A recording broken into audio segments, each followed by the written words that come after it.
ഇന്ന് പാർലമെന്റിൽ സഭ ചേർന്നപ്പോൾ അതീവ നാടകീയ രംഗങ്ങൾക്കാണ് സഭ സാക്ഷ്യം വഹിച്ചത്. പ്രത്യേകിച്ച് രാഹുൽ ഗാന്ധിയുടെ ഷോ ഓഫിനാണ് സഭ സാക്ഷ്യം വഹിച്ചത്. നിങ്ങൾക്കൊരു കാര്യത്തിൽ പ്രൂഫ് ഇല്ലെങ്കിൽ, അല്ലെങ്കിൽ നിങ്ങൾക്കൊരു കാര്യത്തിൽ എവിഡൻസ് ഇല്ലെങ്കിൽ, നിങ്ങൾക്ക് ആ കാര്യം തെളിയിക്കാൻ സാധിച്ചില്ലെങ്കിൽ, നിങ്ങളുടെ ആശയം കൊണ്ട് ഈ സർക്കാരിനെ അല്ലെങ്കിൽ ഭരണകൂടത്തെ നേരിടാൻ സാധിക്കുന്നില്ലെങ്കിൽ, അവരുടെ പ്രവർത്തനങ്ങളെ നിങ്ങൾക്ക് തുറന്നു കാട്ടാൻ സാധിക്കുന്നില്ലെങ്കിൽ ഉടനെ രാഹുൽ ഗാന്ധിയെ പോലെ ചെയ്യുക. അതായത് ഉടനെ ഈ സർക്കാരിനെ, അവരെ പിന്തുണയ്ക്കുന്നവരെ ഇഡിയറ്റ്സ് അഥവാ വിഡ്ഢികൾ എന്ന് വിളിക്കുക. രാഹുൽ ഗാന്ധി പറഞ്ഞത് there are 3 categories. ഈ 3 കാറ്റഗറികളാണ് ഈ രാജ്യത്തുള്ളത്. ഒന്ന് കുട്ടികൾ, സ്റ്റുഡൻസ്; രണ്ടാമത് ഇഡിയറ്റ്സ്, വിഡ്ഢികൾ; മൂന്നാമത് അന്ധഭക്തുകൾ. അതായത് രാജ്യത്തെ ഭൂരിഭാഗം ജനങ്ങളെയും, CJP പ്രൊട്ടസ്റ്റിൽ പങ്കെടുത്തതല്ലാത്ത ഭൂരിഭാഗം ജനങ്ങളെയും അന്ധഭക്തെന്നും ഇഡിയറ്റ്സ് എന്നും വിളിക്കുകയാണ് രാഹുൽ ഗാന്ധി ചെയ്തത്.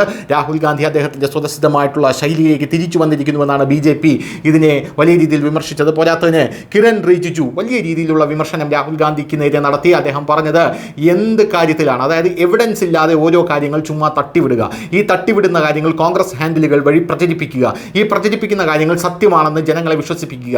അതേസമയം സഭയിൽ യാതൊരുവിധ തെളിവുകളും ഇല്ലാതെയാണ് രാഹുൽ ഗാന്ധി സംസാരിക്കുന്നതെന്നാണ് അദ്ദേഹം പറയുന്നത്.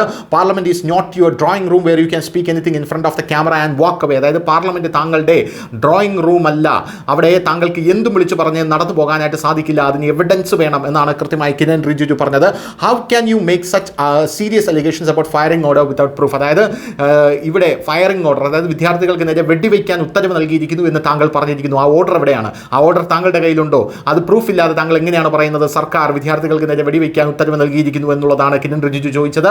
ഇതിൽ രാഹുൽ ഗാന്ധിക്ക് ഉത്തരം മുട്ടി എന്നുള്ളതാണ് മറ്റൊരു പ്രധാനപ്പെട്ട കാര്യം. ന്യൂസ് ഡെസ്ക്, ന്യൂസ് ജം മലയാളം.